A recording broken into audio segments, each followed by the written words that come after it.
ശ്രീമദ് ഭഗവത്ഗീത 2-ാം അധ്യായം ശ്ലോകം 15. യം ഹിനം വ്യദയന്ത്യേതേ പുരുഷം പുരുഷർഷഭ സമദുഃഖസുഖം ധീരം സോമൃതത്വായ കൽപ്പതേ.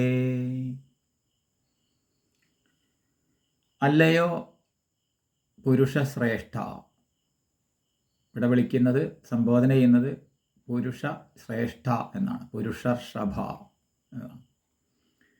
സുഖദുഃഖങ്ങളെ സമമായി കരുതുന്നവനും ധീരനുമായ യാതൊരു പുരുഷനെയാണോ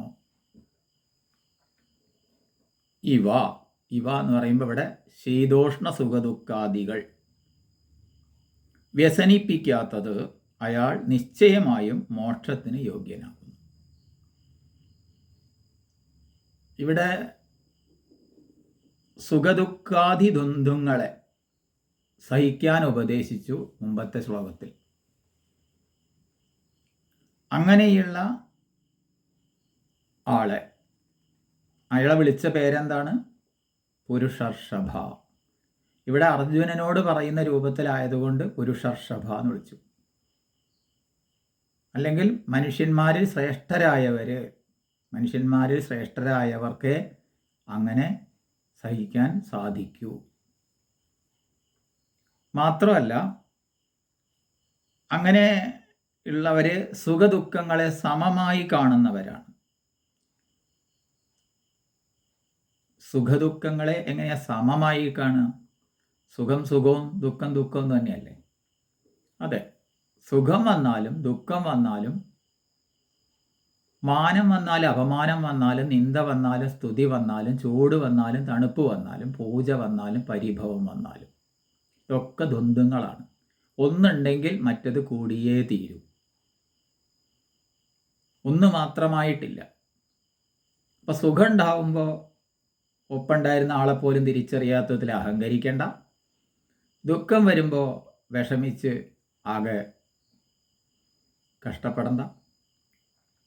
രണ്ടാവുന്ന സമയത്തും രണ്ടിനെയും, ഒന്ന് വന്നാൽ മറ്റത് വരുമെന്നുള്ള ഉറപ്പുള്ളവൻ വിവേകികൾ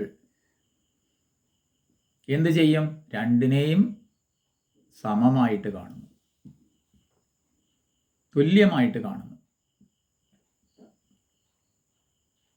ഇതാണ് വിവേകിയുടെ, ആ വിവേകിയായ ആളെയാണ് വിളിച്ചത് മനുഷ്യന്മാരിൽ ശ്രേഷ്ഠരായവനെ എന്ന്. അതുകൊണ്ട് ഇത് നമ്മൾക്കൊക്കെ ബാധകമാണ്.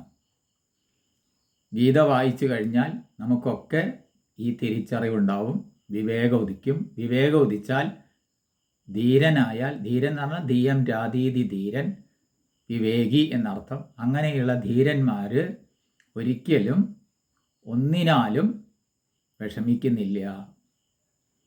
എന്തു വന്നാലും അവർ അതിനെ സമമായിട്ട് കാണുന്നു എന്ന് പറയുകയാണ്. ഇവിടെ പറയുന്നത് സുഖദുഃഖങ്ങളെ സമമായി കരുതുന്നവനും ശീതോഷ്ണ സുഖദുഃഖാദികൾ വ്യസനിപ്പിക്കാത്തത് പോലെ. ശീതം, ഉഷ്ണം, സുഖം, ദുഃഖം, മാനം, അപമാനം, നിന്ദ, സ്തുതി,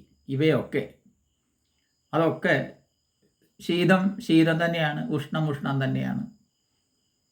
പക്ഷെ ശീതം വന്നാലും ഉഷ്ണം വന്നാലും അവയൊക്കെ മാറി മാറി വരുന്നവയാണെന്നറിഞ്ഞ്, ഒന്നും സ്ഥായിയായി നിലനിൽക്കുന്നതല്ലെന്നറിഞ്ഞ്, വന്നത് പോവും, പോയത് വരും, ഈ കാഴ്ചപ്പാടിൽ അയാൾ നിശ്ചയമായും, അങ്ങനെയുള്ള ആൾക്കാണ് മോക്ഷമാർഗത്തിൽ മുന്നേറാൻ സാധിക്കുക. അല്ലാത്തവർ താൽക്കാലികമായ വൈകാരിക വിക്ഷേപങ്ങൾക്ക് അടിസ്ഥാനമാക്കിയിട്ട് അവർ പെട്ടെന്ന് പലതിലേക്കും എടുത്തു ചാടും എന്നാണ് പറഞ്ഞത്. അപ്പോൾ വിവേകി എന്ത് ചെയ്യുന്നു? എപ്പോഴും വിവേകപൂർവം, വൈകാരികമായ തലത്തിലല്ലാതെ അയാൾ ഏതു സമയം വിവേകപൂർവം മുന്നേറും. അങ്ങനെ വിവേകപൂർവം മുന്നേറുന്ന ആൾക്കുള്ളതാണ് മോക്ഷമാർഗം, അല്ലാത്തവർക്കല്ല. അപ്പോൾ വിവേകിക്കുള്ളതാണ് ഈ ശാസ്ത്രത്തിൻ്റെതായ മേഖല. വിവേകത്തെ ഒരിക്കലും കൈവെടിയാതെ വിവേകമാകുന്ന ആ ദീപം എപ്പോഴും കെടാതെ സൂക്ഷിക്കണമെങ്കിൽ നമുക്ക് ഈ വിവേകത്തെ തരുന്ന ഇപ്രകാരമുള്ള ഭഗവത്ഗീത നിത്യവും പഠന വിഷയമാവണം. നിത്യവും ഇങ്ങനെയുള്ള വിവേകത്തെ നൽകുന്ന ശാസ്ത്രങ്ങളെ നിത്യവും പഠിക്കുകയും അതിനനുസരിച്ച് ജീവിക്കാനുള്ള സാധനാമാർഗത്തിൽ നമുക്ക് ചരിക്കാനും സാധിച്ചാൽ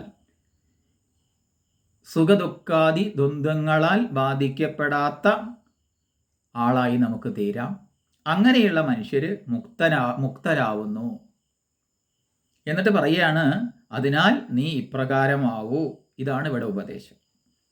അപ്പം മനുഷ്യരിൽ ശ്രേഷ്ഠരായുള്ളവനെ എന്ന് വിളിക്കുന്നതിൻ്റെ താല്പര്യം തന്നെ സമദുഃഖസുഖനും ധീരനും ഒക്കെ ആയാലേ പുരുഷർഷഭൻ എന്ന് വാസ്തവത്തിൽ പറയാൻ പറ്റൂ.